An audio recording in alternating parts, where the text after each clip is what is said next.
T'enflamme pas avec le bullshit training, t'enflamme pas à faire gesticuler les gens, apprends-leur les fondamentaux, construis des fondations qui sont solides et là-dessus, tu vas pouvoir construire d'autres choses. Je veux qu'à la fin de la séance, soit ils me disent « Ah bah tiens, j'ai fait des choses que je pensais que j'arriverais pas à faire », soit « Bon, la prochaine fois, on peut mettre quand même un coup de boost parce que là, c'était pas assez fort ». Est-ce que tu veux être un assistant? Est-ce que tu as envie d'être un enseignant? Est-ce que tu as envie d'être un technicien? Comment est-ce que tu as envie de te placer en tant que coach? Quel est le message que tu as envie de délivrer? Si en fait tu vas faire imprimer ton truc, je sais pas où, puis que tu sais que ton logo il va être comme ça, ok, ben fais pas de t-shirt, c'est pas la fin du monde. T'as pas besoin d'avoir un t-shirt avec ton logo pour commencer.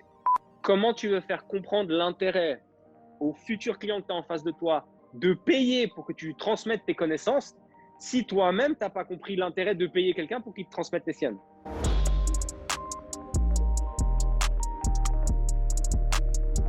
Bienvenue dans ce nouvel épisode. Avant de commencer, je voudrais remercier notre sponsor pour le podcast, Moxy Monitor.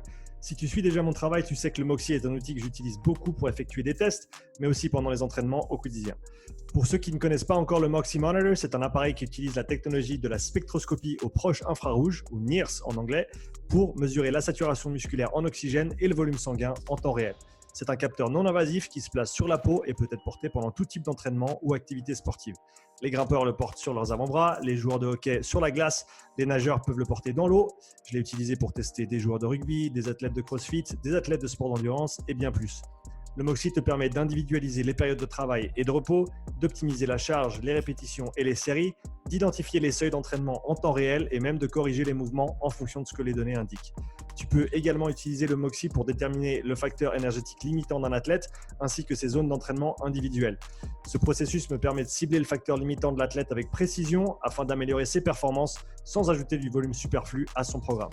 Tu peux afficher et collecter les données sur une montre Garmin et tu peux également coupler le Moxy avec d'autres produits de testing physiologique tels que les systèmes VO2 Master, Pnoe et Cosmed VO2.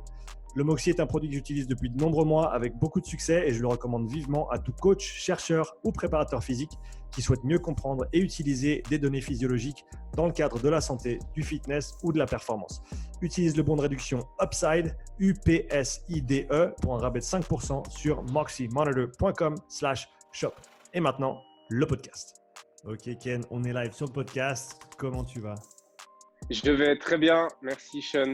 J'espère que toi aussi. Écoute, ça va super bien. Pour Cool. ceux qui ne te connaissent pas encore, est-ce que tu peux te présenter s'il te plaît? J'aime beaucoup ton affiche Alors, qui est derrière toi d'ailleurs. ouais, merci. Alors, j'en ai plein dans le studio. On a celle-là. Je dis on parce qu'on a ouvert le studio avec ma femme. On a celle-là. On a une balançoire avec un éléphant et puis un papillon avec écrit les rêves pèsent plus lourd que les excuses. On a un arbre avec les racines et puis tout ce que les gens ne voient pas. Et mon préféré, c'est celui qui est dans le garage. Gary V Designed Focus as fuck. Voilà, c'est mon préféré. Donc, je m'appelle Ken Porchet, j'ai 32 ans, je vais avoir 33 ans cette année. Je suis marié. Je suis le futur papa d'une petite fille. On vient d'apprendre, on est quoi? On est vendredi, on vient d'apprendre mercredi que ça allait être une petite fille. Donc, je suis tout enflammé. Je suis personal trainer indépendant. Je travaille à Lausanne. J'ai monté une structure qui s'appelle Le Studio avec mon épouse, Denise. On fait du sport, on fait de la nutrition, on fait du développement personnel. Donc, ça s'appelle Le Studio Sport, Nutrition, Mindset. C'est les trois piliers sur lesquels on travaille. Moi, je m'occupe du sport et du mindset et ma femme s'occupe de la nutrition et du sport. Donc voilà, je suis indépendant professionnellement dans le personal training depuis janvier 2017. J'ai travaillé avant ça comme manager de salle pour Let's Go Fitness pendant 3 ans à Lausanne au centre-ville. Et puis en sortant de chez eux, j'ai fait 3 ans dans leur structure en payant un loyer pour pouvoir coacher chez eux. Et là, depuis fin août 2020, on a ouvert notre structure au centre-ville de Lausanne. Ça fait Donc voilà plaisir pour de le. voir que même dans cette période difficile, il y a des business qui fleurissent, surtout dans notre monde à nous. Donc, félicitations là-dessus.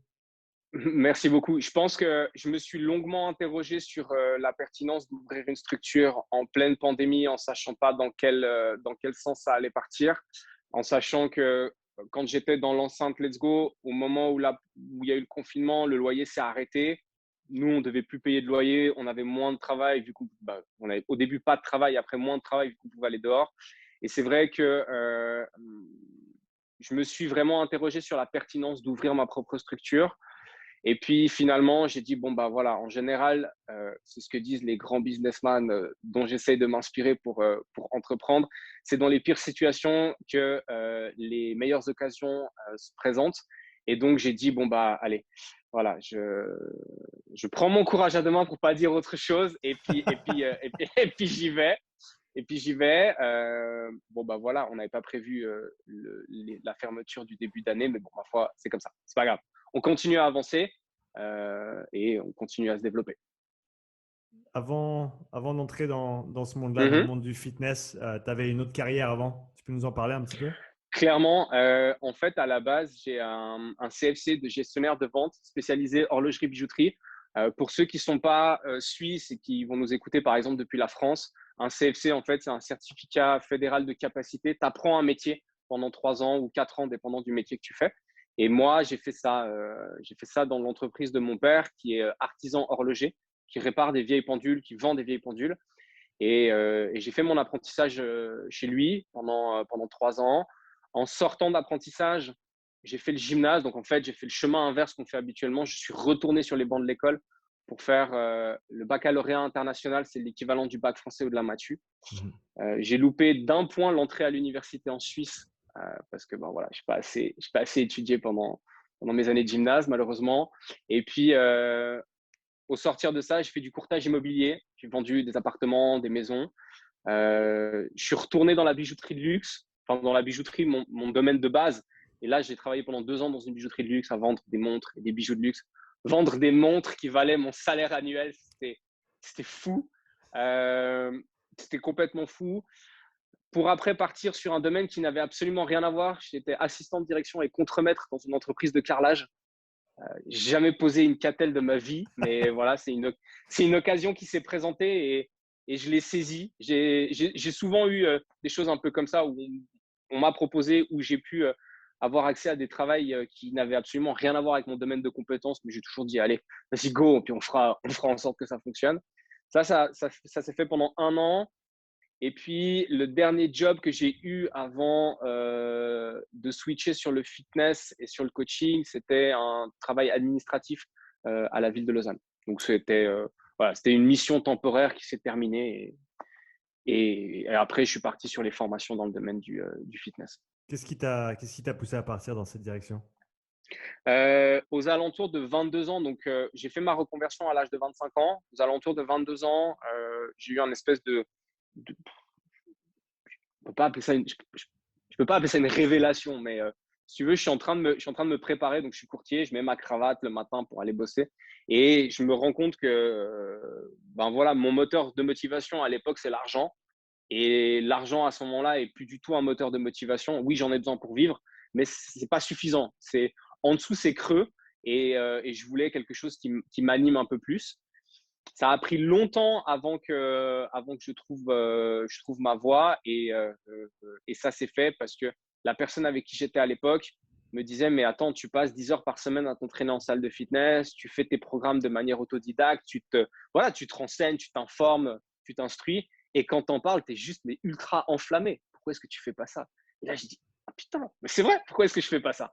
Et du coup, j'ai cherché une école, je suis tombé sur FitzPro. Et voilà, je fais mon entretien pédagogique là-bas. Ça a fonctionné. Je me rappelle parce que voilà, maintenant, moi, je suis prof chez eux et c'est ce que je dis aux élèves en général quand on commence une nouvelle formation, parce que j'ai la chance en fait de les avoir dès le départ en cours. Je me rappelle encore, je suis à la poste avec mon bulletin de versement, l'argent, et je suis là. C'est mes économies, quoi. C'est mes économies alors je vais pas dire toute une vie, mais c'est mes économies des 3 dernières années. Je me dis, vas-y, t'es chaud. Et puis voilà, je commence mes formations. Je me rappelle de mon premier formateur à qui j'ai affaire, David Cretin, un mec juste stratosphérique en termes de connaissances, mais surtout en termes de transmission de passion. Et voilà, et pendant la première heure, alors d'abord, je me suis arraché les cheveux qui me restaient en me disant mais qu'est-ce que je fous là? Parce que ça commence avec, si tu veux, anatomie, le complexe articulaire de l'épaule. Ok, moi en fait, j'ai envie qu'on me dise comment est-ce que je fais pour avoir des gros pecs. Et toi, tu es en train de m'expliquer comment fonctionne le complexe articulaire de l'épaule. Et c'est vrai qu'au début, tu es là et tu prends le semi-remorque en pleine face parce que c'est hyper dense et hyper concentré comme matériel de cours, comme connaissance à assimiler. Et puis, je le regarde au bout d'une heure et demie parce qu'il est tellement transcendé par son truc que je me dis, mais en fait, moi, j'ai envie d'être à sa place, quoi. Et je lève la main, puis je fais comment pour être à ta place? Et je vois qu'il est un peu décontenancé par ma question parce que c'est peut-être une des premières fois où on la pose. Il me regarde, puis il me fait, bon, va falloir travailler dur. Et du coup, je dis, OK, ça marche. Quel, quel Et était voilà. quel était ton cursus du coup pour devenir formateur chez FitzPro? Écoute, j'ai envie de dire principalement ma passion et puis mon intérêt à vouloir transmettre ma passion. C'est-à-dire que C'est quelque chose que tu avais dès le euh, départ, dès que tu as commencé la, à la coacher? passion à transmettre. Ouais. Ouais, alors à la base, je viens des sports de combat et j'avais donné des cours dans les clubs dans lesquels j'ai pratiqué, des cours aux plus jeunes, des remplacements de profs qui n'étaient pas là. Et c'est vrai que j'ai toujours eu de la passion à transmettre. À la base, je pensais que c'était la passion à transmettre la boxe ou les sports de combat que je faisais à l'époque. Après, je me suis rendu compte que c'était la passion de transmettre le fitness, l'entraînement, pourquoi est-ce qu'il faut s'entraîner, pourquoi est-ce que c'est bien, qu'est-ce qui est bien, qu'est-ce qui est pas bien. Et puis finalement, je me suis rendu compte que ce qui me fait vibrer, c'est de transmettre de manière générale. Et peu importe ce que je transmets. J'aime bien dire ça. Ma force, c'est de pouvoir apprendre aux autres ce que je sais. Je ne sais pas grand-chose, mais par contre, tout ce que je sais, même si c'est pas grand en termes de quantité de savoir par rapport à d'autres personnes, je vais pouvoir l'apprendre à quasiment tout le monde. Et ça c'est peut-être ma force principale. Et c'est ça qui m'anime, en fait, c'est le fait de transmettre et de pouvoir faire en sorte que quelqu'un sache utiliser les outils que je vais lui présenter de manière autonome. Est-ce que Donc, ouais. depuis le moment où toi, tu as suivi ces formations et donc maintenant tu les donnes, est-ce que le cursus Mhm. a beaucoup changé pour les élèves? La manière dont le cursus se passe, a un peu changé. Il y a un jour de cours en moins. Avant, c'était sur le vendredi, le samedi, dimanche. Maintenant, c'est sur le samedi, le dimanche, pour faciliter en fait l'accessibilité de la formation aux gens qui sont en cours de reconversion professionnelle, mais qui ne peuvent pas forcément prendre des jours de congé, tu vois, le vendredi. Donc ça a changé. En termes de contenu de cours, on a fait évoluer parce que moi, je l'ai fait en 2014. Aujourd'hui, on est en 2021. Il y a quand même des choses qui ont un peu changé, qui ont un peu évolué, même si les fondamentaux restent toujours les mêmes. Donc oui, la formation a été mise à jour. Et puis nous, les formateurs, étant donné qu'on est tous sur le terrain quotidiennement, on apporte nos connaissances mises à jour de manière continue à chaque fois qu'on est en formation. Et donc, tu disais le cursus a un petit peu évolué Mhm, depuis que toi, tu l'avais pris. Est-ce qu'il y avait mhm. certains éléments du cursus qui t'avaient vraiment marqué et que tu aujourd'hui vraiment apprécies transmettre et enseigner? Faire comprendre aux gens que c'est un peu dans les vieilles marmites qu'on fait les meilleures soupes, dans le sens où tu veux être efficace dans ta structure d'entraînement quand tu prends quelqu'un en charge, commence à la base. Commence à la base, commence avec les choses qui sont simples.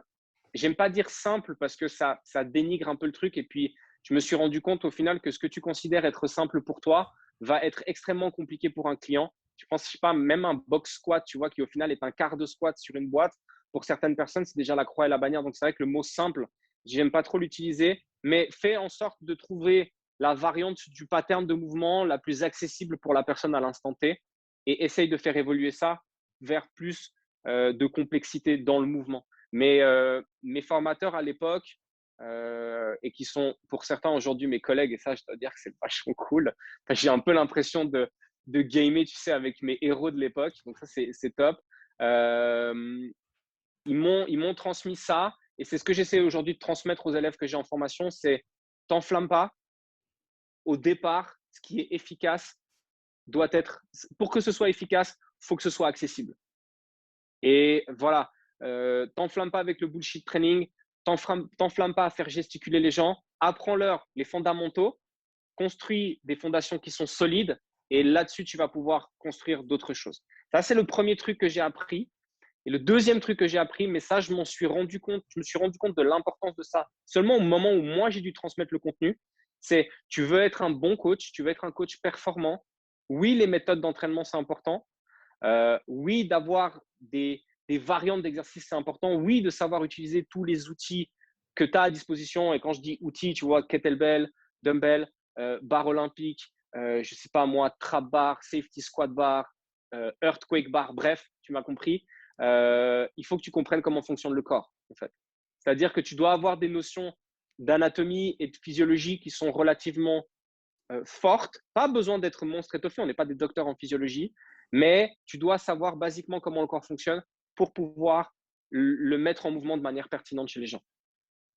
De ce que tu vois à l'heure actuelle des coachs de manière générale, est-ce qu'il y a certains aspects de la formation qui peut-être sont négligés ou qui devraient être un petit peu plus poussés qu'elles ne le sont à l'heure actuelle? Aujourd'hui, en formation, on a des gens qui ont des niveaux qui sont très différents. Donc, nous, on se doit d'avoir une formation qui est une formation de base. C'est un peu, OK, en fait, tu vas passer le permis, mais après, tu vas aller expérimenter sur la route. Nous, notre but en tant que formateur, et c'est le but de l'école, c'est de faire en sorte, du mieux que l'on peut, bien évidemment, que les gens qui sortent de nos formations, en tout cas, moi, c'est si tu veux, c'est mon hook, c'est le truc important pour moi, c'est que les gens qui vont sortir de formation, ils soient capables de prendre en charge des gens sans les mettre en danger. Ça veut dire qu'ils ont compris les fondamentaux de l'individualisation, ils ont compris les fondamentaux du principe de progression, et puis ils ont compris l'importance de l'abnégation et de l'empathie chez le coach. Et de cette capacité de te mettre à la place de ton client, de te rappeler que toi aussi, tu as été débutant et que tu as dû apprendre. Et quand je parle d'abnégation, c'est de vraiment mettre son talent et ses connaissances au service du client et pas l'inverse. Le client, il n'est pas là pour que tu te fasses mousser, quoi. Comment est-ce que tu l'enseignes ça? Euh, alors, c'est compliqué parce que l'empathie, c'est une qualité humaine, ça fait partie du savoir-être. Et c'est vrai que quand tu n'es pas empathique de base, c'est difficile de développer cette qualité-là chez quelqu'un. Maintenant, j'essaye de raconter une histoire, en fait. Ma manière d'enseigner, moi, j'ai eu beaucoup de problèmes à l'école. Parce que je trouvais la manière d'enseigner de mes profs était vraiment, je suis désolé du terme, mais ultra chiante, quoi. Et c'est vrai que quand moi, j'enseigne, j'essaye de raconter une histoire, de raconter des anecdotes, de parler d'expériences personnelles ou d'expériences de mes collègues qui m'ont été rapportées. Et voilà, et je dis, alors ça, je dis beaucoup de conneries en cours. Des fois, je fais le guignol. Quand il faut capter l'attention, je monte sur les tables. Je parle avec un accent suisse-allemand pendant 2 heures, juste histoire de capter l'attention. Et je me suis rendu compte que ça peut paraître bête, mais quand tu places un truc intelligent entre deux trucs un peu débiles, les gens ont tendance à mieux le retenir parce que voilà, ça accroche mieux. Ils sont aguerris, ils sont éveillés, ils sont captivés parce que tu es en train de raconter une histoire. Et donc, j'essaye d'enseigner à travers le fait de raconter une histoire et de parler de ce que je vois au quotidien, de ce que ça m'inspire, de ce que j'ai pu voir, des erreurs que j'ai faites. Et je sais que j'en ai fait beaucoup.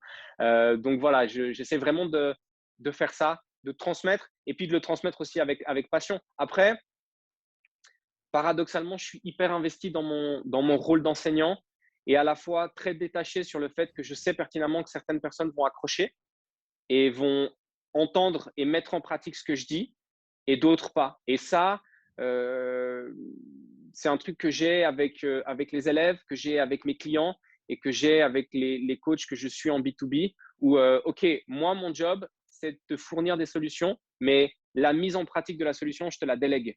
Donc après, voilà, c'est à toi de le faire. Et moi, si je veux pouvoir dormir le soir, je suis obligé d'être investi dans ce que je fais, mais à la fois d'être détaché du fait que la personne va ou pas mettre en œuvre ou en pratique la solution que je lui ai fournie. Ouais, ça, je pense que c'est un point qui est super important parce que surtout peut-être pour les jeunes coachs qui nous écoutent ou ceux qui sont encore en formation, euh, je pense que pour se lancer dans ce métier, il faut vouloir aider les gens. Et ça peut être très, très dur quand tu y mets tout en fait. Et Ouais, derrière, des fois, il ne se passe pas ce qui devrait se passer sur papier. exactement. C'est alors, ce qui est marrant par rapport à ce que tu dis, c'est que oui, il faut avoir envie d'aider les gens. Je me suis rendu compte, moi, alors au début, que c'était ce qui m enfin, je pensais que c'était ça qui m'animait, c'est-à-dire, l'envie. Quand j'ai voulu faire ma reconversion professionnelle, j'avais envie de plusieurs choses. Un, c'était un métier dans lequel je pouvais évoluer, c'est-à-dire, faire quelque chose, un métier, pratiquer une activité, pour laquelle j'allais pouvoir apprendre de nouvelles choses qui allaient me permettre de pouvoir grandir. Je voulais ça. Je voulais un métier qui soit utile aux gens qui étaient autour de moi, que ce soit directement dans mon quartier, dans ma ville, dans ma région, ou même aujourd'hui avec le coaching à distance, des gens qui ne sont pas forcément proches de moi physiquement. Et puis, en troisième, bien évidemment, un métier dans lequel je pouvais gagner ma vie. Et c'est vrai que cette volonté d'aider les autres, elle était très, très forte. Et en fait, je me suis rendu compte euh, qu'au fond, fondamentalement, on s'aide d'abord nous-mêmes en aidant les autres. C'est le sentiment que j'ai personnellement, c'est-à-dire qu'en fait, dans les séances que je fais avec mes clients, je pense que je grandis tout autant, voire plus que mes clients eux-mêmes. Parce que le fait d'être impactant dans la vie de quelqu'un, moi, me comble et me rend heureux. Donc en fait, je dis souvent que le coaching, c'est un travail d'équipe, ça va dans les deux sens. Et c'est vrai que je remercie souvent mes clients et je remercie souvent mes élèves parce que grâce à eux, je grandis énormément et c'est très enrichissant pour eux comme pour moi. Pour toi, la première séance avec un nouveau client, elle ressemble à quoi? La première séance idéale, comment est-ce que tu l'abordes? Comment est-ce que tu te comportes? Qu'est-ce que tu dis? Qu'est-ce que tu fais? Euh, j'ai beaucoup de peine avec ce qui est très formel. J'ai beaucoup de peine avec ce qui est très formel. Donc, en fait, j'essaie de faire quelque chose de relativement relax, relativement informel. C'est-à-dire que, ben voilà, en général, la personne, je l'ai eu au téléphone une première fois où on s'est échangé des messages ou des mails. On a fixé rendez-vous. À l'époque, quand j'étais chez Let's Go Fitness, dans leur salle, bon, ben voilà, c'était un peu plus compliqué une première séance parce que il y a du monde autour. La personne n'est pas forcément à l'aise, mais j'arrivais à me mettre dans un coin. Alors, quand c'était, tu vois, dans le petit salon à l'entrée du club, que c'était pas occupé, je me mettais là. Quand c'était pas le cas, je prenais 2 steps et puis j'allais me mettre un peu à l'écart. Et puis non, maintenant, quand les gens viennent au studio, bah, le premier truc que je fais, c'est je leur propose un café ou un verre d'eau. Bah, voilà, le truc standard, quoi, comme un être humain normal. Je leur fais visiter. Je leur fais visiter. C'est le premier truc que je fais. Après, la structure est pas très grande, hein, donc la visite, elle prend pas 2 heures, ça prend 2 minutes. Mais en fait, je leur fais visiter pour simplement qu'ils voient, ben voilà, où est-ce qu'ils sont, parce qu'en général, ils sont tout seuls avec moi. Et peut-être le fait de ne pas savoir tous les endroits qui existent dans l'endroit où tu es, ça peut avoir un côté peut-être un peu inquiétant. Donc, mon but, en fait, c'est de mettre tout de suite la personne en confiance, que la personne elle se sente tout de suite chez elle. Et c'est l'atmosphère qu'on a voulu créer avec ma femme. Voilà, on a un canapé, tu vois, c'est chaleureux. Il y a des couleurs, il y a des tableaux. Enfin, c'est cool. Et après, j'ai une partie garage qui est un peu plus vénère, là, dans laquelle je m'entraîne et dans laquelle je coach. Mais voilà, je leur fais visiter. J'ouvre la porte elle est fermée parce que j'ai pignon sur rue. Et en fait, j'ouvre la porte, donc il sonne, j'ouvre la porte, je prends les vestes. Tu vois, le côté service qui est assez important selon moi, même très important. Visite, vous voulez boire quelque chose, venez, on s'installe. Eux, ils s'installent dans le canapé. Moi, je m'assieds sur le fauteuil sur lequel je suis assis là. Et puis, ben voilà, comment ça va? Discussion informelle pendant 2-3 minutes. Et puis après, ben, on embraye sur quelle est ta situation actuelle, comment est-ce que tu te sens par rapport à cette situation-là, comment est-ce que tu es arrivé jusqu'à moi et au final, quelles sont tes attentes et comment est-ce que, enfin, qu'est-ce que tu attends de moi? J'essaye de pas prendre les devants en termes de formulation d'objectifs. J'essaie vraiment de faire parler la personne. C'est-à-dire que même si, admettons que j'ai un mec qui arrive et qui fait 200 kilos en face de moi, je vais lui poser la question pour quel est son objectif et pourquoi est-ce qu'il est venu vers moi. Parce que j'ai besoin et pour moi c'est important que la personne elle formule les raisons qui lui ont fait prendre le chemin de mon studio et qui ont fait qu'elle m'a appelé. Je préfère pas avoir d'a priori parce que des fois tu peux être hyper surpris. Pour quelqu'un Donc qui... Vas-y, vas-y. ouais. Non, voilà, j'essaie de faire ça et en fait je fais ça avec tout le monde. Avec les clients en coaching normal, avec les élèves aussi, avec le B2B. C'est OK, moi je suis là, j'ai des compétences, mais au final, toi, tu attends quoi de moi? Parce que ça me permet aussi de pouvoir dire à la personne, bon, écoute, non, en fait, moi, je suis pas là, je vais pas faire ça, ou je suis pas le bon coach, je vais te réorienter vers un autre coach. Typiquement, quelqu'un voudrait faire une grosse. Moi, je suis plus fort en coaching musculation qu'en coaching cardio, sur la programmation et tout ça. Bah, typiquement, si quelqu'un venait vers moi et me disait, bah voilà, je veux une grosse prépa cardio, ah bah écoute, on va voir Sean, ça sera beaucoup mieux avec lui. Ou je fais un sport où moi, j'ai aucune idée du sport. Voilà, moi, j'ai pratiqué des sports de combat, je fais du rugby, j'ai principalement fait des sports de contact. Il y a des sports dans lesquels j'ai pas trop de connaissances, je vais pas m'aventurer là-dedans. Je préfère reconnaître mes limites tout de suite que de me foutre dans la merde sur le long terme. C'est quelque chose que tu as toujours fait dès le début ou au début, c'était pas aussi facile que ça de peut-être référer à quelqu'un de potentiellement plus compétent que toi de prime abord quand quelqu'un vient te voir? Non, parce qu'au final, au début, j'ai eu que des gens qui avaient des objectifs et des désirs et des envies qui correspondaient à ce que moi je pouvais proposer. Ou des gens qui, au final, avaient une pratique. Je me rappelle une compétitrice IFBB qui était venue vers moi et en fait, elle voulait que je la coach et je lui ai dit, ouais, mais en fait, moi, je fais pas de prépa body, bikini, IFBB. Mais elle m'a dit, mais non, non, moi, en fait, j'ai mal à l'épaule quand je m'entraîne et j'ai besoin que tu m'aides dans la réhabilitation, réathlétisation de mon épaule. Et je dis, OK, là, oui, c'est sur mon terrain de compétences. OK, on va bosser ensemble. Mais j'ai été clair dès le départ. Ça, moi, ce que je vais faire, c'est regarder la technique de ce que tu fais pour voir et déceler où est-ce que le problème se trouve et qui crée des douleurs chez toi. Après, ben voilà, si toi, dans ta pratique perso, tu estimes que tu dois faire les mouvements de la mauvaise manière, entre guillemets, parce que c'est mieux pour ta pratique perso, à ce moment-là, bon, on va s'arrêter. Mais on a bossé ensemble sur voilà, les corrections techniques et puis la prophylaxie pour pas que les douleurs restent sur place, enfin restent là et se propagent sur le long terme. Sur ce même sujet de la première séance pour des coachs qui seraient dans une salle un petit peu plus pleine que celle dans laquelle tu as la chance d'évoluer maintenant, est-ce que tu as des Ouais. astuces de toutes tes années de pratique que tu peux leur faire passer? Observe le comportement non verbal de ton client. Alors, ça demande énormément de travail personnel parce qu'il faut se documenter, il faut se renseigner. Et si tu n'as pas ce talent d'observation, je ne veux pas dire inné parce que chez moi, il s'est développé avec le temps, mais c'est un truc sur lequel tu dois passer. À mon avis, c'est important quand tu es coach et même quand tu as affaire en fait dans un business où tu as affaire à un être humain direct. C'est important de savoir observer et déchiffrer le langage non verbal. Et donc, du coup, ben voilà, si tu vois que la personne elle est en train de t'attendre à la réception et qu'elle s'est mise elle-même dans un coin, qu'elle a un langage non verbal, un langage physique qui est fermé, ben voilà, arrive pas en lui disant Hey, comment ça va? Et en commençant à hurler, vas-y, give me five, viens, on avance et tout. Non, ok, un ton calme, pose-toi. Je me suis rendu compte, par exemple, que avec les personnes qui étaient très fermées au début, le fait de parler de moi avant de leur poser des questions sur eux permettait qu'ils ou elles se détendent. Donc ça, typiquement.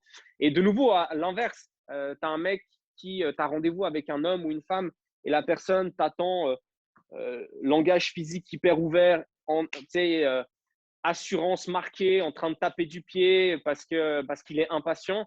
Ah ben bah là, tu te poses pas. Bonjour, alors écoutez, on va discuter ensemble. Non, non, vous avez besoin de quoi? Ok, c'est bon, j'ai compris, on y va. Donc en fait, l'observation du comportement non verbal de ton ou ta cliente au départ est hyper importante parce que ça va te permettre de pouvoir donner le tempo et donner le ton de la manière dont tu vas t'exprimer, la rapidité à laquelle tu vas parler et la mise en place de la séance qui va suivre.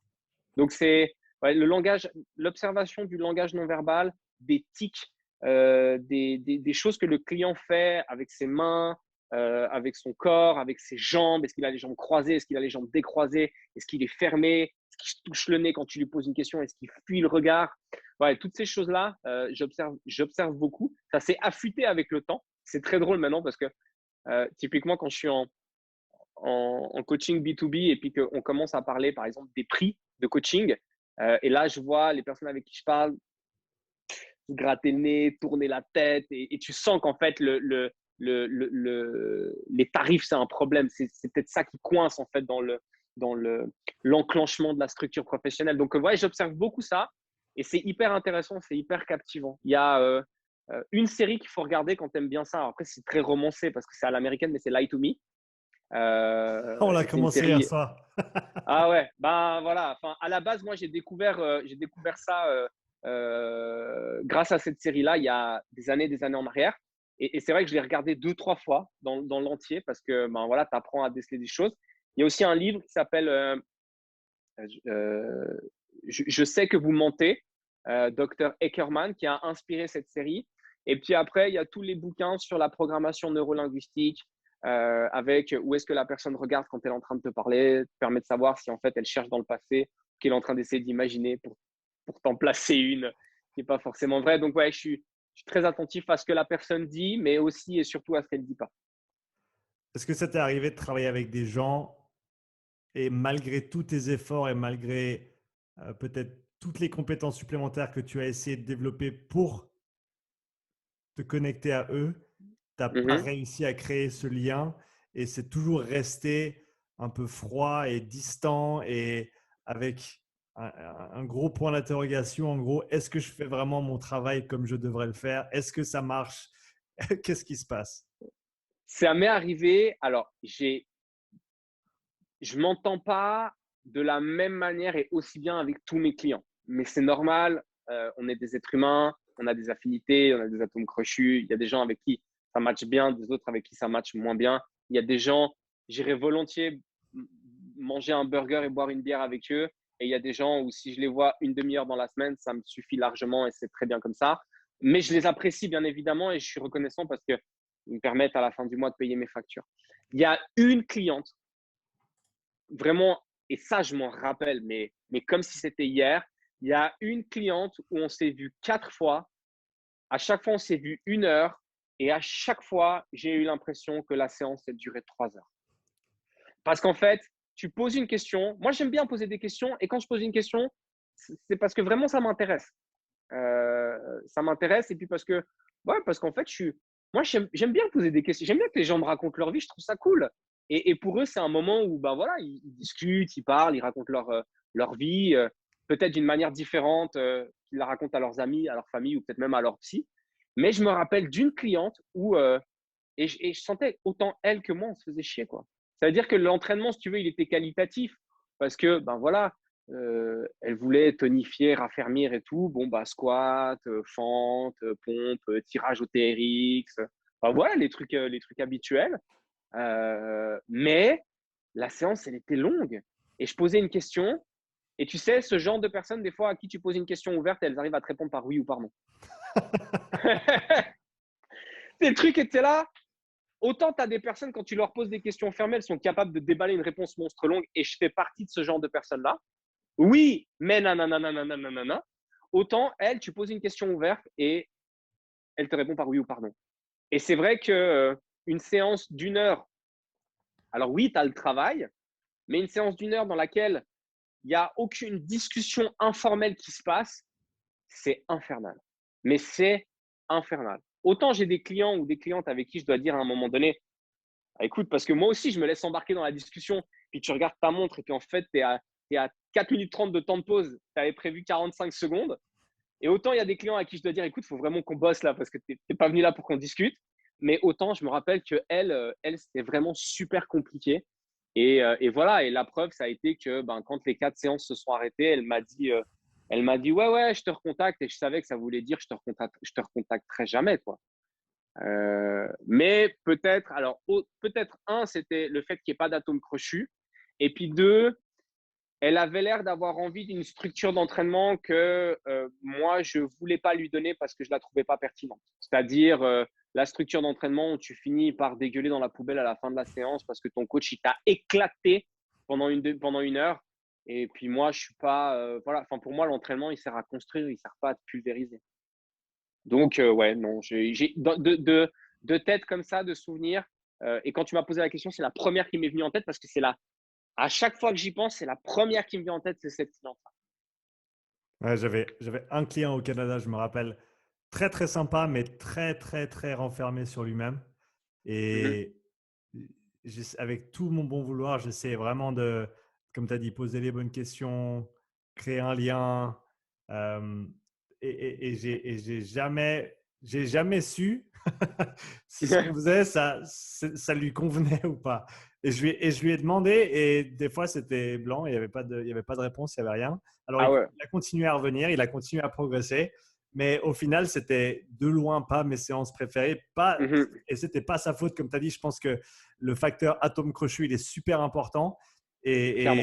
Et même si on va côté inverse, euh, ça peut aussi, le coaching, ça peut t'amener vers des relations qui sont super intéressantes, super enrichissantes et qui vont amener vraiment quelque chose où tu vas vraiment te dire, ah ouais, yes, je vais coacher un tel ou je vais coacher un tel aujourd'hui. Je me réjouis de cette séance. C'est toujours bonnard, c'est toujours bien. Et comme tu as dit, autant la personne progresse, autant toi aussi en tant que coach et personne, tu vas aussi te développer, quoi.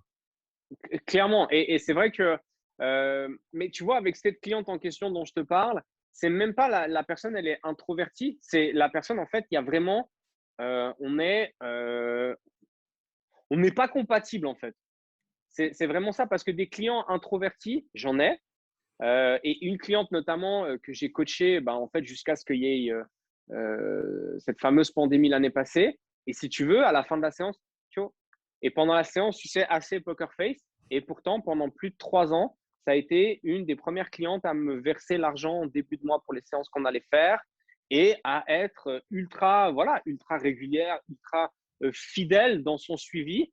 Mais voilà, pendant les séances, pas beaucoup de discussions, pas beaucoup d'expressions, mais tout le temps là, tout le temps là, tout le temps là, tout le temps là. Donc voilà, après, on fait un métier humain et d'autant plus, je pense, qu'on touche directement à la santé des gens, à leur bien-être physique, mais aussi psychologique. Euh, dans la relation que tu as avec un client lambda, c'est marqué. Dans la relation que tu as avec un sportif pro, c'est marqué aussi. Et c'est vrai que ce côté humain et ce côté, voilà, je suis pas que là pour te faire, pour t'apprendre à bouger ou pour t'entraîner, mais je suis aussi là pour t'écouter. Il est hyper important et je trouve que c'est une très belle partie de notre métier. Est-ce que tu penses qu'elle est assez mise en avant dans les différentes formations qui sont à l'heure actuelle disponibles pour les coachs, cet aspect humain par rapport à l'aspect technique du coaching? Mes collègues et moi-même, on le met énormément en avant. Vraiment. Et, et, et pour les collègues avec qui je travaille chez Fit, parce que je vais parler de l'école que je connais, je ne vais pas parler de ce que je ne connais pas. Euh, pour moi, on le met énormément en avant. L'importance du côté humain, l'importance de l'empathie, l'importance de l'abnégation, ouais, clairement. C'est avant tout un métier humain, avant d'être un métier technique à proprement parler. Après, c'est peut-être la problématique qu'on va retrouver dans les formations online où voilà, tu as un contenu que tu dois apprendre qui est souvent très qualitatif, hein. Moi, j'ai fait les programmes de Kilo Strength Society. Voilà, Casno, c'est stratosphérique son contenu de cours. Mais voilà, il n'y a pas ce côté humain. La formation online dans laquelle j'ai retrouvé beaucoup ça, c'était le neurotyping de Thibodeau parce qu'il met en avant l'importance de la compréhension du caractère de ton client pour pouvoir l'encadrer. Et ça, je trouve que c'est très fort. Et ça avait été, parce que je l'ai faite en 2000, un truc comme 2017. Et c'est vrai que j'avais conscience de ça, de l'importance de la qualité d'écoute, de compréhension. Mais quand Thibodeau le dit, alors là, tu dis, ouais, ça peut être que vrai, en fait. Tu parlais C'est tout à vrai. l'heure, tu parlais tout à l'heure des méthodes d'entraînement qu'on a à disposition Mhm, et le fait que les méthodes, c'est vraiment pas le plus important. Est-ce que tu peux mhm. parler des principes ou selon lesquels toi tu opères en tant que coach quand on parle que ce soit la technique, que ce soit programmation, que ce soit choix d'exercice? Comment est-ce que tu navigues cet espace-là? Euh, Alors, moi, je fais assez peu de tests à l'entrée avec mes clients. Je fais assez peu de tests à l'entrée avec mes clients parce que, en général, dans la plupart des cas, quand les gens arrivent vers moi, euh, souvent, et c'est arrivé quand même quelques fois, ils m'ont dit, bah, en fait, j'ai été voir 2-3 coachs, mais personne ne veut me prendre en charge. Parce que ma situation, elle est trop grave, parce que mon handicap, il est trop avancé, parce que ma blessure, elle est trop importante. Et donc, du coup, bah voilà, même si j'aimerais bien mettre des tests en place, en fait, si tu veux, de mon point de vue, si les tests ne font que ressortir le fait que la personne est déconditionnée alors qu'elle le sait très bien, pour moi, les tests, ils n'ont pas lieu d'être. Donc, j'essaie de valoriser tout de suite la personne. Ça veut dire que quand la personne, elle vient vers moi, elle me dit, je ne suis pas capable de faire ça, ça, ça, ça, ça. Je dis, ce dont tu n'es pas capable, on s'en fout. Ensemble, on va voir ce dont tu es capable. Et ça, j'ai le même principe avec tout le monde en coaching, en formation, en B2B. Donc ça, c'est le truc de base. Après, bah écoute, moi, je m'enflamme pas. En général, ma première séance, bah voilà, j'essaie de voir comment la personne bouge. Déjà, est-ce qu'elle se tient droit? Est-ce qu'elle sait faire un squat? Est-ce qu'elle sait s'asseoir sur une chaise? Typiquement, je vais observer ça quand la personne va se poser dans le canapé. Je vais observer comment est-ce qu'elle s'assied. Est-ce qu'elle prend appui sur la coudoir? Comment est-ce qu'elle va se relever? Je demande aux gens d'enlever leurs chaussures quand ils rentrent. Est-ce que la personne, elle arrive à enlever ses chaussures facilement ou pas? Est-ce qu'elle a besoin de s'asseoir? C'est tous des points d'observation qui sont à la fois hyper subjectifs puis à la fois hyper objectifs, quoi. C'est con, mais si la personne, elle n'est pas capable de mettre ses chaussures ou d'enlever ses chaussures de manière simple et efficace, bon, bah, tu sais déjà qu'il y a certaines choses que tu ne vas pas pouvoir lui faire faire.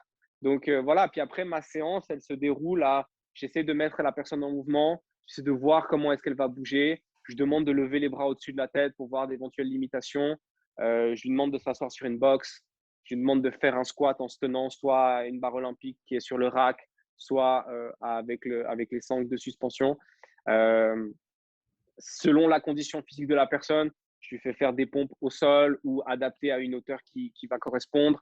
Voilà, je passe du temps sur, bah, tu vois, typiquement sur les mouvements de tirage, à apprendre à la personne à bien rétracter les omoplates, à bien engager la ceinture abdominale, pas pousser le ventre vers l'extérieur, mais de le rentrer vers l'intérieur. Enfin voilà, j'ai jamais été sportif d'élite. Je me rappelle très bien avoir galéré au début. Je me rappelle très bien de mon niveau merdique initial quand j'ai commencé et toute la galère à travers laquelle je suis passé pour être techniquement le plus abouti possible par rapport à moi-même, mais pas par rapport aux autres. Et donc, du coup, je vais vraiment sur les fondamentaux. Mon but premier à la fin de la séance, Sean, c'est que le client me dise, ah, écoute, la prochaine fois, vas-y, on y va un peu plus fort, quoi. Donc, ça veut dire que de valoriser le client et ce, peu importe son niveau initial. Je veux qu'à la fin de la séance, soit ils me disent, ah bah tiens, j'ai fait des choses que je pensais que j'arriverais pas à faire, soit, bon, la prochaine fois, on peut mettre quand même un coup de boost parce que là, c'était pas assez fort. Et je me rappelle de choses très fortes. J'ai animé pendant plus de 2 ans un cours que je donnais en collaboration avec la Ligue vaudoise contre le cancer, où en fait, je coachais, on avait créé un atelier pour les hommes, de sport pour les hommes exclusivement. Et en fait, je coachais des gars qui étaient en cours de chimiothérapie, en cours de radiothérapie, post-traitement. Ils venaient de terminer, mais ils étaient encore déconditionnés. Et je me rappelle d'un gars qui était venu, qui avait eu un cancer au niveau du système digestif, je ne sais plus, l'intestin ou le gros intestin.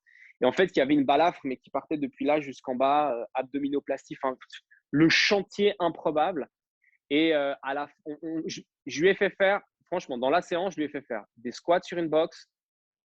Je lui ai fait faire du tirage à l'élastique, donc du rowing horizontal debout à l'élastique. Et je lui ai fait faire de la battle rope. Il est arrivé en fin de séance vers moi. Il avait les larmes aux yeux et il disait, je pensais jamais que j'étais capable de faire ça. Jamais j'aurais pensé que j'aurais été capable de faire ça.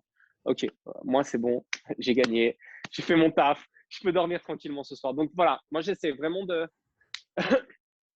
valoriser la personne en fait. Qu'elle se rende compte que malgré l'image qu'elle a d'elle-même ou malgré l'image qu'on a pu lui renvoyer d'elle-même, elle est capable d'accomplir des choses. Et ça, pour moi, c'est le primordial. Je fais beaucoup de réhabilitation, beaucoup de réathlétisation. Je travaille beaucoup avec des gens qui sont en situation de handicap, qui sont en cours de traitement. Et voilà. Et en fait, ces gens sont dans une situation des fois qui est tellement dure et difficile que ne serait-ce que de leur faire réaliser qu'ils sont capables de faire un squat sur une box avec une haltère de 5 kilos dans les mains, c'est déjà monstrueux. Donc, j'essaie vraiment de C'est vraiment de faire ça. Première séance, je valorise la personne.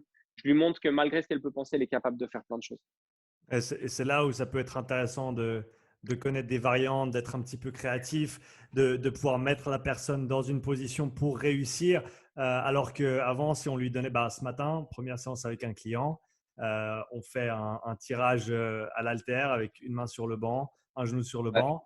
Ah, ça me fait mal au poignet, ça va pas. Je sors une petite box, une parallèle. Je mets un petit coussin sur la box, il met son genou sur la box, il prend la parallèle avec la main et il fait son tirage. Il me dit oh, c'est incroyable. Je dis non, c'est pas. Non, Mais Sean, t'es un génie. c'est ce qu'il fallait pour toi maintenant et ça peut s'adapter à tout un chacun. Et si on arrive, comme tu l'as dit, c'est presque le parallèle avec ce que tu disais avant par rapport à notre comportement en tant que coach, comment on aborde les gens. Il faut les rencontrer là où ils sont. Il faut presque faire le pas, et je dis pas ça de manière malhonnête, mais il faut faire un peu le caméléon. Et il faut faire pareil avec les exercices. Il faut que les exercices soient des caméléons par rapport à la personne. Il faut que ça s'adapte et il faut que ce soit toujours en miroir. Et si on arrive à faire ça et si on arrive toujours, comme tu as dit, à trouver quelque chose qui va permettre de trouver, pas la limite, pas la première séance, mais qui va juste les mettre dans une zone où ils peuvent bien travailler sans se mettre en danger et sans se faire mal, c'est déjà 90% de la bataille qui est gagnée. Pour moi, c'est forcément ma pratique personnelle, elle a évolué au cours du temps. Là, je suis dans ma 8e année dans le domaine de l'entraînement. Quand je repense à mes premiers programmes d'entraînement que je faisais en tant qu'instructeur fitness, j'ai envie de me gifler. Quand je pense à mes premières séances de personal training, j'ai envie de me mettre des coups de boule. Ma pratique perso a évolué, ma vision du coaching a évolué, j'ai évolué, ma manière d'enseigner a aussi évolué. Aujourd'hui, quand j'enseigne, et demain, j'ai méthodologie de la musculation pour le fitness trainer avec une nouvelle classe que j'ai eue pour le module de base en Zoom, donc je me réjouis de les voir en présentiel. Et le premier truc que je dis, c'est pour moi, le rôle du coach pendant la séance, d'un point de vue technique, c'est de faire au client ce dont il est capable à l'instant T de manière sécuritaire. C'est-à-dire, OK, le pattern de mouvement de squat, c'est dans l'absolu cul par terre, dos droit, nanana. Mais aujourd'hui, ton client, il arrive, il est hyper syphosé. Du moment qu'il descend plus qu'un quart de squat, il a les genoux qui viennent se rencontrer. Et ce que j'essaie de transmettre, c'est OK, vous devez connaître des variantes de patterns de mouvement parce que votre job, d'un point de vue technique pendant la séance, c'est de faire réaliser au client ce qu'il est capable de réaliser de manière qualitative et de manière sécuritaire à l'instant T.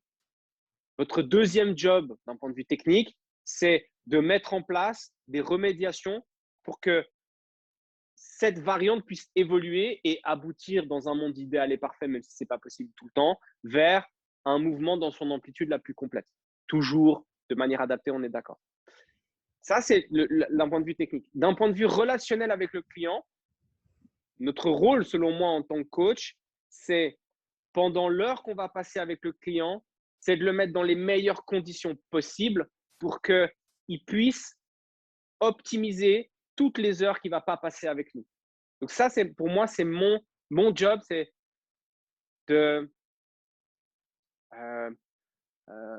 empowerment, le mindset de mon client pour qu'en fait, il sorte de la séance, il fasse putain, mais en fait, ce que Ken il m'a dit, c'est tellement juste. Vas-y, je vais faire attention à ce que je mange. Vas-y, je vais faire attention à mes habitudes de vie. Demain, je vais aller m'entraîner de nouveau. Ah, là, il m'a dit que je m'étais entraîné fort. Demain, je vais juste aller faire du cardio basse intensité ou aller marcher. Mais voilà, pour moi, c'est ça. On a ce job de technicien. Je vais te faire réaliser des mouvements de la manière la plus aboutie possible par rapport à ton niveau, ta condition physique à l'instant T. Je vais mettre en place les remédiations qui vont permettre de faire évoluer ça.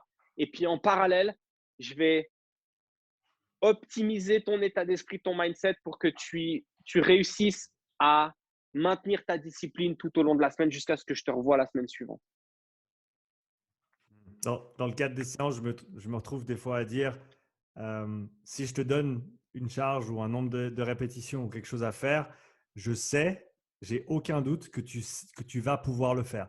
Le fait que toi, tu ne le saches pas encore ou que tu n'aies pas assez confiance en toi pour le croire, c'est une chose. Mais sache que moi, en tant que coach, je ne vais jamais te donner quelque chose s'il y a même un soupçon de doute que tu ne pourras pas l'accomplir parce que, à mon avis, ce serait ce serait faux au niveau professionnel de Clairement. mettre quelqu'un. Et là, c'est clair qu'on ne parle pas nécessairement d'une population athlétique avec ou peut-être travailler très très proche des limites et parfois nécessaire pour continuer à progresser. Mais vraiment, monsieur et madame tout le monde, on n'a aucun droit de leur demander de faire des choses si on n'est pas à 100% confiant qu'ils vont pouvoir les compléter de manière sûre et même peut-être faire un petit peu plus que ce qu'ils ne pensaient pouvoir faire au départ pour que, comme tu l'as dit, ils s'en ressortent toujours grandis et ils aient envie de continuer à progresser dans ce sens-là. Clairement. Moi, je dis souvent à mes clients, je dis, on rajoute. Il me dit, peut-être. Je dis, c'est pas une question, c'est une affirmation. Ah, mais je sais pas si j'arrive. Puis là, moi, je dis, mais euh, si toi, tu n'y crois pas, en tout cas, moi, j'y crois, je sais que tu es capable de. Enfin, voilà. Si moi, je te dis, tu peux le faire, c'est que tu peux vraiment le faire. Ah ouais, tu crois? Non, non, je crois pas, je suis sûr. Et c'est vrai que, bah voilà, peut-être qu'au final, tu avais prévu, je sais pas, 8 reps et il va en faire que 7. Au final, c'est anecdotique, quoi. Il a réussi à vaincre voilà, son appréhension. Et c'est là où, si tu veux, pour moi, le côté humain, il ressort énormément dans le domaine du coaching. Et peu importe ce que tu transmets comme connaissance, que ce soit le sport, que ce soit bah voilà, je sais pas, le développement personnel, la programmation neurolinguistique, le business, c'est anecdotique ça aussi. Mais c'est ton rôle en tant que personne qui va transmettre ta connaissance, c'est de faire réaliser à la personne qu'elle est capable de. Ça va lui demander du travail, ça va pas être évident, ça va être, voilà, des fois ça va être difficile, tu vas te retrouver dans le creux de la vague. Mais moi, mon taf, c'est, et dans tous les accompagnements que je fais, coaching, B2B, formation, c'est pas quand tout va bien que c'est intéressant le travail avec le coach ou avec moi. C'est quand tu es dans le creux de la vague, te rappeler que bah voilà, même si toi, tu ne crois pas en toi, il y a quelqu'un qui croit en toi et ce quelqu'un, en l'occurrence, dans cette situation-là, c'est moi. Et ça, c'est vrai que c'est ce que j'aime bien dire aux gens qui m'écoutent et qui me suivent. C'est, voilà, ben, moi, je vous accompagne. Mon job, c'est d'être un support technique pour vous. J'aime pas être le motivateur principal. C'est une charge qui est psychologiquement trop importante pour moi. J'ai besoin que la personne elle ait une forte motivation intrinsèque pour pouvoir travailler avec. Mais par contre, sache que le jour où tu seras dans le creux de la vague, et je t'assure, tu vas être dans le creux de la vague à un moment donné, bah sache que moi, je sais que tu es capable de remonter. Et ça, c'est vrai que c'est une relation très forte qui se tisse avec le client ou avec le coach avec qui je travaille. Mais j'aime profondément ça. Et je travaille avec une athlète qui est actuellement au Brésil, qui fait du Brazilian Jiu-Jitsu. Et à chaque fois, elle me dit, ouais, mais Ken, qu'est-ce que tu penses que je dois faire? Vas-y, fais-le. Moi, je sais que tu es capable de faire ça. Ah putain, ah, merci. Mais en fait, moi, je fais rien. Je fais que stabilo-bosser, mettre en évidence ce que la personne elle a déjà à l'intérieur d'elle-même. Ce qui est une force en soi. Ben, ouais, des fois, j'ai l'impression de faire ça de manière assez innée, tu vois, et je veux pas paraître vaniteux en le disant et de me vanter, mais pour moi, c'est naturel. Les personnes qui m'ont fait le plus grandir dans ma vie, c'est les personnes qui ont cru en moi et qui ont dit, ouais, ben, tu vas y arriver. Tu peux, ça va te demander du travail, mais tu peux. Et voilà, ce témoignage de, de croyance et le fait que les personnes croient fort en toi, je trouve que c'est très puissant comme moteur de motivation. Quand ta motivation intrinsèque flanche, ce qui arrive à tout le monde à un moment donné, et ce, peu importe le domaine, peu importe la période, et ben, le fait qu'autour de toi, tu aies des personnes qui croient fort en toi, c'est hyper puissant. Je voulais parler avec toi d'une facette du coaching qu'on aborde rarement. Notre collègue Guillaume a commencé un super podcast récemment qui s'appelle Alter Echo, pour ceux qui ne connaissent pas, pour parler de tout ce qui n'est pas technique de coaching, mais vraiment l'aspect entrepreneurial, l'aspect business, l'aspect marketing, parce que c'est extrêmement important, surtout pour les coachs indépendants. Les coachs qui travaillent pour d'autres structures, c'est peut-être pas aussi applicable pour eux, mais pour tous ceux qui souhaitent se lancer tout seuls ou qui se sont lancés tout seuls et qui réalisent à ce moment-là qu'en fait, ils ont tout à apprendre parce que le coaching, c'est cool, mais si tu n'as pas de clients à coacher, eh ben, Ouais. voilà, c'est la réalité de Ouais. la chose. C'est personnellement un aspect que j'adore, qui me fascine, l'entrepreneuriat, le marketing, la communication.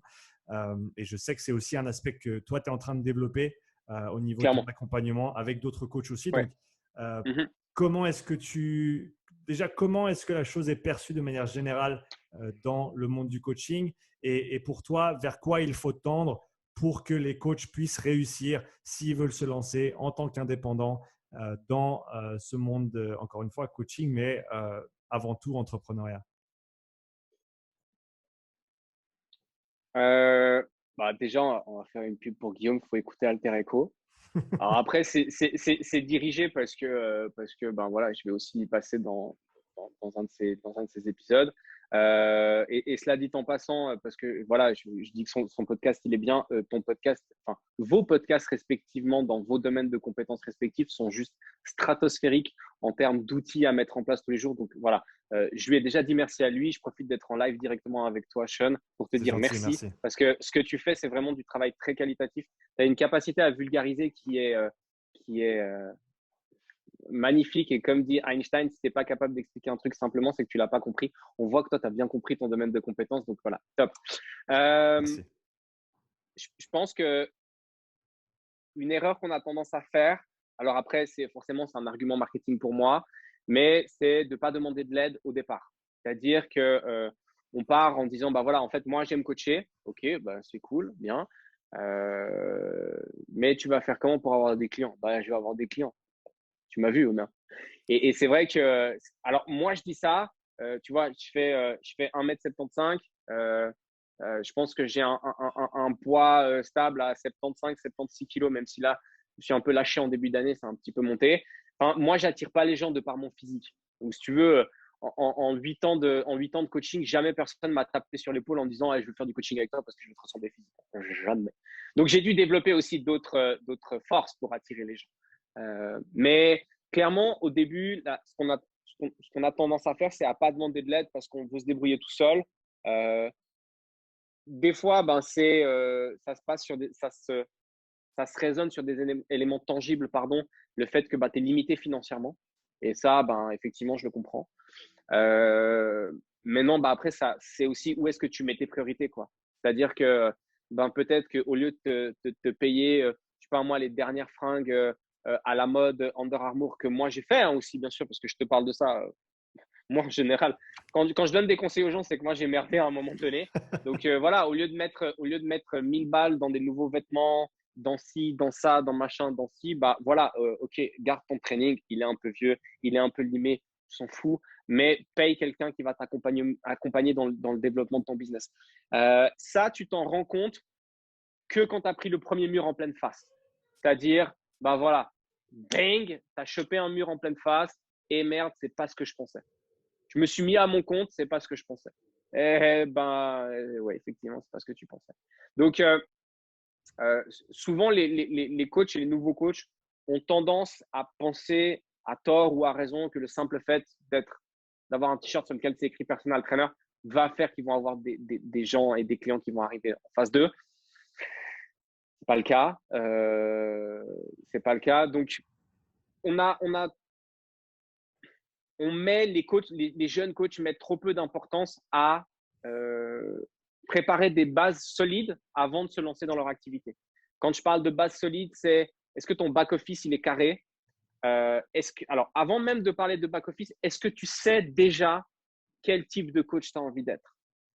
Est-ce que tu sais quel type de personne tu as envie de coacher? Tu sais, le fameux client avatar, pas le client avatar dans la tranche d'âge ou dans le genre. Est-ce que tu vas coacher des hommes? Est-ce que tu vas coacher des femmes? Est-ce que tu vas coacher des gens qui ont 16, 25 ans, 25, 35 ans? Non, on parle de personnalité, de type de personne. Est-ce que tu veux être un assistant? Est-ce que tu as envie d'être un enseignant? Est-ce que tu as envie d'être un technicien? Comment est-ce que tu as envie de te placer en tant que coach? Quel est le message que tu as envie de délivrer? Et c'est la question que j'ai posée à la dernière session business que j'ai eue. C'est quoi le message que vous avez envie de délivrer? La santé et le bien-être. Ok, mais je veux dire, en trame de fond, c'est tout ce qu'on a envie de transmettre comme message. La santé et le bien-être. Mais qu'est-ce qui fait que les gens vont venir vers toi? Ils ne vont pas aller vers quelqu'un d'autre. Tu vois? Ton logo, par exemple, le tien, il parle. Il y a le mot strength, il y a le mot force, il y a une ballerine. Je veux dire, ça montre quoi? Ça montre une finesse, mais une finesse à travers la force. Enfin, je veux dire, ça communique. Tu as réfléchi à ça, tu as voulu faire passer un message à travers ton logo. Et ça, c'est une interrogation que tu t'es faite. Et en fait, on a souvent tendance à chanter ça en se disant, ouais, mais en fait, moi, mon truc, c'est de faire des squats aux gens. OK, mais si tu n'as personne à qui faire des squats, tu fais comment? Donc voilà, quel est le message que tu as envie de divulguer, tu as envie de transmettre? Comment est-ce que tu as envie de parler? À qui tu as envie de parler? Ce qui va définir comment est-ce que tu dois parler. Ça, c'est pour l'aspect vision. Tu vois, tu dois avoir une vision, tu dois avoir une idée, mais qui est clairement définie et qui est forte et qui va au-delà de oui, je fais la promotion de la santé et du bien-être. OK, ça, on est d'accord. Et puis après, il y a tout ce qui est back office, c'est-à-dire, ben voilà, est-ce que tu as souscrit toutes les assurances auxquelles tu devais souscrire avant de commencer? Est-ce que tu t'es inscrit, par exemple, à la caisse AVS? Est-ce que tu as commencé à constituer un troisième pilier? Est-ce que tu as pensé à ta prévoyance sur le long terme? Est-ce que tu as pris une assurance perte de gain? Est-ce que tu as des notions en comptabilité? Et si ce n'est pas le cas, est-ce que tu vas te faire aider par quelqu'un? Est-ce que tu as des notions en marketing? Est-ce que tu as des notions en vente? Toutes ces choses-là, en fait, auxquelles on ne pense pas parce qu'on est animé par une passion qui est importante chez certains, moins importante chez d'autres. Mais voilà, et ça, c'est vite des trucs qui peuvent te mettre dans la merde. C'est-à-dire que tu n'as pas souscrit d'assurance responsabilité civile professionnelle, tu lâches un haltère sur le pied de ton client, ta carrière, elle est finie. Tu n'as pas souscrit d'assurance perte de gain. Je sais pas, moi, tu te pètes une main, tu peux pas bosser, c'est la merde. Tu constitues pas ton deuxième pilier, enfin ton troisième pilier, pardon. Tu n'y as pas pensé assez rapidement, tu vas te retrouver à un moment donné avec 0 plus 0 en termes de rente. C'est toutes ces choses-là qui font partie de l'aspect administratif, bureaucratique qui est, allez, on va pas se mentir, ultra chiant, mais qui est primordial. Et c'est vrai que de par mon expérience professionnelle, moi, j'ai commencé ma première séance, je l'ai fait le 3 janvier 2017. Tout le back-office, il était prêt au moment où j'ai commencé. La semaine où j'ai commencé, je n'ai eu à me concentrer que sur mes coachings. Et si le moment où tu commences, tu dois encore prendre rendez-vous avec ton assureur, prendre rendez-vous avec ton fiduciaire, faire ci, faire ça, étudier les contrats, les machins, les trucs, tu t'en sors pas. Donc voilà, prépare-toi, parce que de toute façon, il va se passer des trucs que tu n'auras pas prévus. Et ça, c'est un fait. Mais prépare-toi, comme ça, au moins, tu vas limiter la casse au départ. Tu vois, faire tes contrats, faire tes questionnaires, faire tes ci, faire tes ça. Donc ça, et c'est des choses dont les coachs n'ont pas forcément conscience que nous, on n'aborde pas en formation initiale parce que on ne peut pas tout aborder non plus. Et parce que sinon, ça ferait aussi des formations qui coûteraient une fortune et pas tout le monde est prêt à payer pour ça. Et c'est en me rendant compte de ça que moi, j'ai eu cette volonté de faire de l'accompagnement B2B. À la base, initialement, pour les métiers de la santé, tu es personal trainer, tu es sophrologue, tu es physiothérapeute, ostéopathe. Tu dois monter un truc. Et puis, au final, en réalisant ça, en fait, je réalise que la casquette de l'entrepreneur, les qualités dont l'entrepreneur a besoin, elles correspondent au domaine du coaching, mais à tout type d'entrepreneuriat. Donc, voilà, pour l'instant, je me concentre sur les métiers de la santé et puis on verra par la suite ce qui peut se passer. Mais je pense que de prime abord, c'est ça qui limite les coachs. C'est moi, je pensais que j'avais juste à coacher. Ouais, bah non. Comment est-ce que tu abordes le sujet de la communication sur les réseaux de manière générale? Je suis pas le meilleur là-dedans. Je m'améliore avec le temps. Je m'améliore avec le temps et puis je le dis ouvertement, j'ai aucune honte à le dire. Déjà, si tu fais-le bien. Dans ta com de manière générale, si tu fais des cartes de visite, fais des jolies cartes de visite. Si tu fais des flyers, bien qu'on puisse s'interroger sur la pertinence des flyers, mais si tu fais des flyers, fais des beaux flyers. C'est-à-dire que prends un papier quand même relativement épais, pas que tu aies l'impression qu'au moindre coup de vent, il va se déchirer. Même chose pour les cartes de visite. Si tu fais des cartes de visite, fais des jolies cartes de visite et pas Tu vois, moi, j'avais vu des cartes de visite où au final, la carte de visite, elle était noire, mais elle avait été mal découpée. Donc, tu avais une trame blanche sur le dessus. Enfin, voilà. Si tu te fais des t-shirts, fais des jolis t-shirts. Si tu te fais une veste, fais une jolie veste. Peu importe ce que tu fais, fais-le de manière aboutie et fais-le bien. Ça ne sera pas parfait au début, mais au moins fais du mieux que tu peux au commencement. Fais du mieux que tu peux au commencement. Et si tu n'es pas sûr de pouvoir faire quelque chose de bien, tu vois, typiquement le t-shirt, si en fait tu vas faire imprimer ton truc, je ne sais pas où, puis que tu sais que ton logo il va être comme ça, ok, ben fais pas de t-shirt, c'est pas la fin du monde. Tu n'as pas besoin d'avoir un t-shirt avec ton logo pour commencer. Tu as besoin de commencer et peut-être que ça va te rapporter de l'argent et ensuite tu vas pouvoir investir dans un t-shirt. Donc, si tu fais quelque chose, fais-le bien, mais n'attends pas pour faire ce qui va te permettre de pouvoir générer du revenu et te permettre de travailler sur ce genre de choses. Tu vois, l'idée, c'est de dire que, OK, tu n'as pas besoin d'avoir un t-shirt incroyable pour commencer à coacher, mais tu as besoin de pouvoir coacher pour pouvoir te payer un t-shirt incroyable. Moi, quand on a ouvert le studio, tout était posé par terre. Tout était posé par terre. Il n'y avait pas de canapé, il n'y avait pas de tableau, il n'y avait rien du tout. Arrivé dans un espace blanc avec juste des haltères posés par terre. Bon, bah voilà, c'est pas grave. On va commencer comme ça parce que sinon, on ne commencera jamais. Et la preuve, j'ai commandé certains trucs, hein, des grosses pièces d'équipement dont foncièrement, je n'ai pas réellement besoin, mais qui sont des plus. Je les attends depuis août de l'année passée. Donc, tu vois, si j'avais attendu encore maintenant, bah, je serais encore en train d'attendre et puis d'attendre que le matériel se place. Donc, voilà, les réseaux sociaux, c'est hyper chronophage. Et je pense que tu le sais bien. Ça prend énormément de temps, ne serait-ce que pour faire du contenu qualitatif. Donc, je pense qu'il y a plusieurs choses avec les réseaux sociaux. Déjà, il faut être régulier.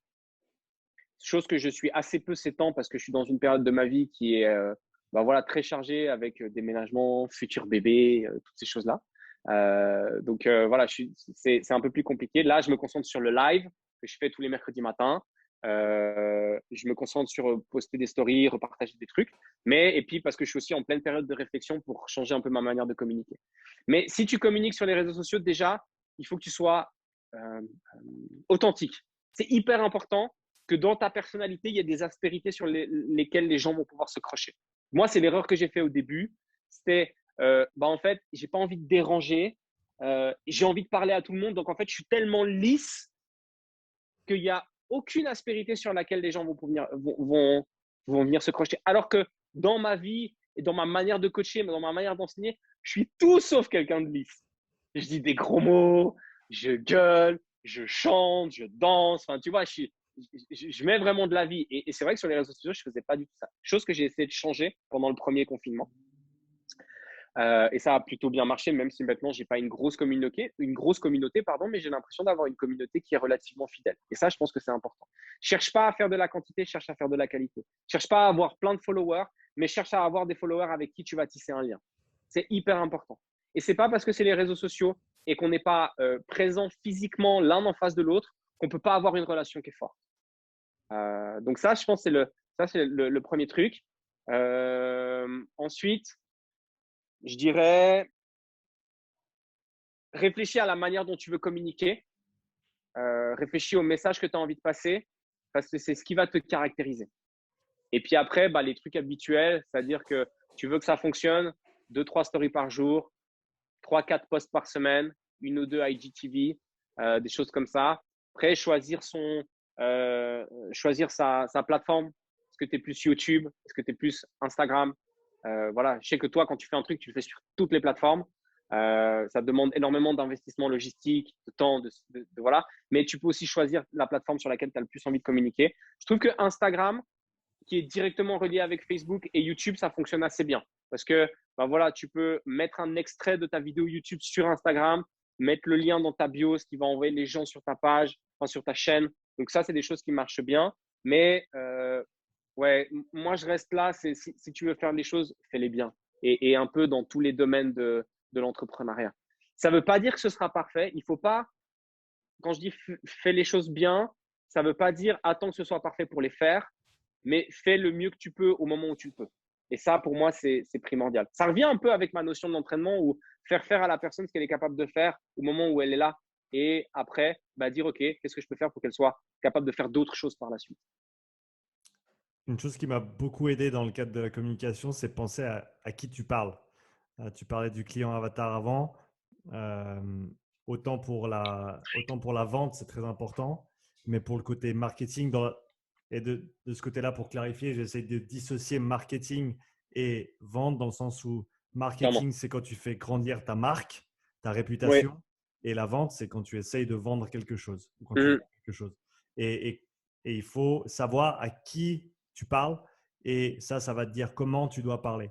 Et peut-être un piège pour les coachs qui débutent, c'est qu'ils sont attirés par le côté technique et de toutes les connaissances qu'ils sont en train de, de aide-moi, d'emmagasiner, D'acquérir.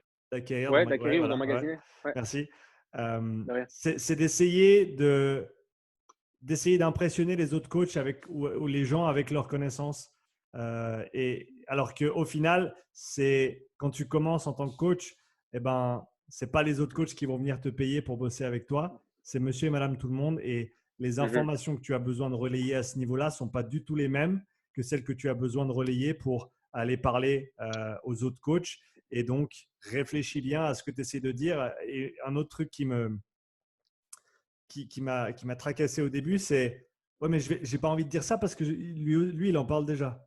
Et puis, il y a déjà 5 personnes qui en parlent. Donc, pourquoi moi, j'irais en parler encore une fois? Qu'est-ce que tu dis à ces personnes-là? Mhm. L'important, c'est pas ce que tu vas dire, c'est comment tu vas le dire. Ça veut dire quel est le message derrière ce que tu dis. Là, je suis en train de me poser la question, tu vois, typiquement pour le B2B, il y a des gens qui font ça très, très bien. Là, je suis depuis un petit moment David Laroche, qui est juste stratosphérique dans ce domaine d'accompagnement business. Le but, c'est, oui, moi, j'aime bien dire ça. Ce qui va faire qu'une personne va venir vers toi en tant que coach, c'est pas tellement ce que tu vas mettre dans ta séance, parce que objectivement, si tu es un coach qui a la tête sur les épaules, on met tous les mêmes trucs dans nos séances. Tu fais faire des squats à ton client, tu lui fais faire du développé couché, tu lui fais faire du développé militaire, enfin bref, tu vois les trucs habituels et qui fonctionnent d'ailleurs. Mais c'est le contexte de la séance. Quelle est ta personnalité? Les gens vont rester avec toi parce que c'est toi en tant qu'être humain et parce que tu proposes une structure d'entraînement euh, qui les amène vers la réalisation de leur objectif, mais pas parce que pendant 1 heure, tu as parlé des différentes manières dont on peut organiser la méthode cluster. On s'en fout, mais royalement. Ce qui est important, c'est que la personne, elle sente que tu es à son écoute, que c'est un moment pour elle, que tu es là pour elle. Et pour moi, c'est ça qui est important. Vouloir impressionner les autres avec ses connaissances, c'est un peu comme vouloir impressionner les gens avec ses charges d'entraînement. Il y a tout le temps quelqu'un qui va te dégommer. Parce que en fait, toi, tu as des connaissances. Moi, je vois, j'ai des connaissances. Pour certains, j'ai beaucoup de connaissances. Pour les élèves que j'ai en formation, typiquement. Quand j'écoute tes vidéos, je me dis, en fait, t'es un peu con, t'es un peu débile. Ou quand j'enseigne, par exemple, à côté de notre formateur le phare, Philippe, qui a 50 ans, qui fait de l'enseignement depuis, je sais pas, depuis 20 ans, qui fait du coaching depuis 25 ans. Et en fait, tu sais, ça te fait tout de suite redescendre, quoi. Direct, parce que tu dis, ouais, j'ai des connaissances, puis tu es à côté de lui, puis le mec, il te parle, puis tu es là, ok, bon, ça marche. Et typiquement, un jour, ça, c'est un post de Mathieu Jandel qui m'avait marqué. Il parlait de son squat. Après, il était revenu de blessure, je ne sais plus dans quel contexte. Il parlait d'un max à 140 ou 150 au squat. Et il disait, au final, la charge d'entraînement, alors, il n'a pas dit on s'en branle parce que Mathieu est très poli, mais il a dit c'est anecdotique parce qu'en fait, moi, c'est mon max. Pour certaines personnes, c'est une charge inatteignable. Typiquement, pour moi, 150 kilos au squat, ça me paraît être hallucinant. Et puis pour d'autres gars, bah, en fait, 150, tu vois, c'est une charge de. Ouais, ça fait partie de ton ramp-up pour arriver à ta barre de 200 avec laquelle tu vas commencer ta série, quoi. Donc, voilà, vouloir faire le show avec ses connaissances ou ses charges d'entraînement, pour moi, c'est vide. Ça dénote aussi d'un certain manque, peut-être manque de confiance. Donc, et puis au final, ben, tu vois, la petite mamie ou le petit papy ou le petit gars que tu vas coacher, ben, non, il s'en fout, quoi. Lui, il a envie que tu le prennes en charge, que tu l'écoutes et puis que tu lui mettes une structure d'entraînement qui corresponde à ce qu'il t'a dit, quoi. Donc, Tu vois, c'est un peu comme si tu as un gars qui vient vers toi et qui dit ben, je vais avoir 45 cm de tour de bras et puis pendant la première séance, tu lui fais faire que du gainage. Ouais, mais en fait, je suis pas venu pour ça. Alors oui, le gainage, c'est important, on est d'accord. Mais d'abord, va dans son sens pour ensuite pouvoir le tirer vers toi. Ok, bon, bah là, tu n'es pas encore à 45 cm de tour de bras. Mais si tu as un centre du corps qui est plus stable, bah en fait, peut-être que tu y arriveras parce que tu pourras mobiliser plus de charges. Donc, voilà, ça sert à rien de vouloir s'exciter avec ça.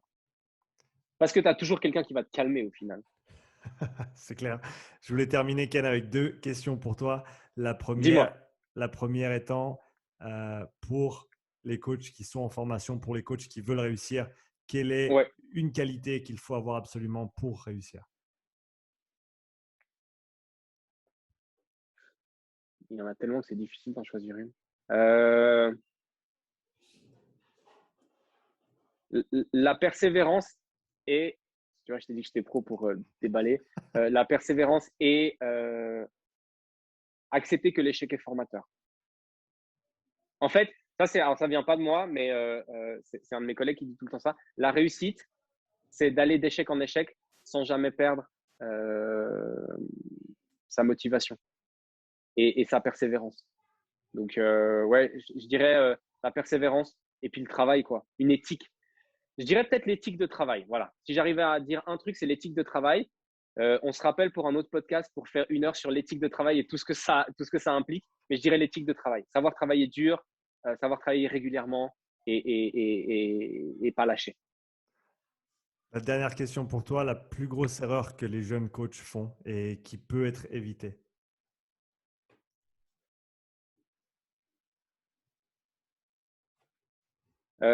Ne pas assez investir dans leur propre formation après leur formation initiale. De penser que parce que la formation initiale, elle est terminée, que c'est terminé. C'est comme son nom l'indique, une formation initiale. Donc, continuer perpétuellement à se former et puis investir dans du coaching, dans que ce soit si tu veux, du B2B ou du mentorat avec un coach plus expérimenté. C'est-à-dire, paye un coach pour qu'il t'apprenne ce qu'il sait d'un point de vue technique, paye un mec qui va t'accompagner dans le développement de ton business. C'est primordial, selon moi. Surtout si tu viens tu as été CEO d'une startup pendant 10 ans, ok, tu n'as pas besoin de quelqu'un pour t'aider à développer ton business. Tu viens d'un métier, par exemple, un métier manuel où tu n'as jamais eu affaire à de la clientèle, service à la clientèle, vente, marketing et toutes ces choses-là, prends quelqu'un pour t'aider. Tu vas te manger un mur. Tu vas te manger un mur, ça va peut-être te faire réaliser certaines choses, mais voilà, il y a un dicton qui dit que d'apprendre de ses erreurs, c'est être intelligent, apprendre des erreurs des autres, c'est être un génie. Ben voilà, moi, je leur dis, faites-vous accompagner dès le départ, ça va vous coûter de l'argent au début, mais, et ça, c'est ce que je dis à tous mes élèves, comment tu veux faire comprendre l'intérêt aux futurs clients que tu as en face de toi de payer pour que tu transmettes tes connaissances si toi-même, tu n'as pas compris l'intérêt de payer quelqu'un pour qu'il te transmette les siennes. C'était bien, on pourrait terminer là-dessus. Ouais, je pense aussi. Voilà. Ken, où est-ce qu'on peut te retrouver sur les réseaux? Alors, ma page, Ken Porchet, la page du studio, le studio SNM pour Sport, Nutrition, Mindset. Et puis, sur mon site internet, kenporchet.ch, je suis en train de faire le site pour le studio. Et puis, le site Ken Porchet va évoluer prochainement pour être plus axé, justement, B2B, accompagnement coach de coach. Donc, vous l'avez entendu, allez suivre Ken sur ses réseaux et garder l'œil ouvert pour ce qu'il y a à suivre côté B2B pour tous les coachs qui cherchent un petit peu d'accompagnement de ce côté-là. Comme il l'a dit, c'est super important. Je le seconde d'ailleurs. Je pense que dépenser des milliers de francs chaque année pour des séminaires de coaching, c'est super.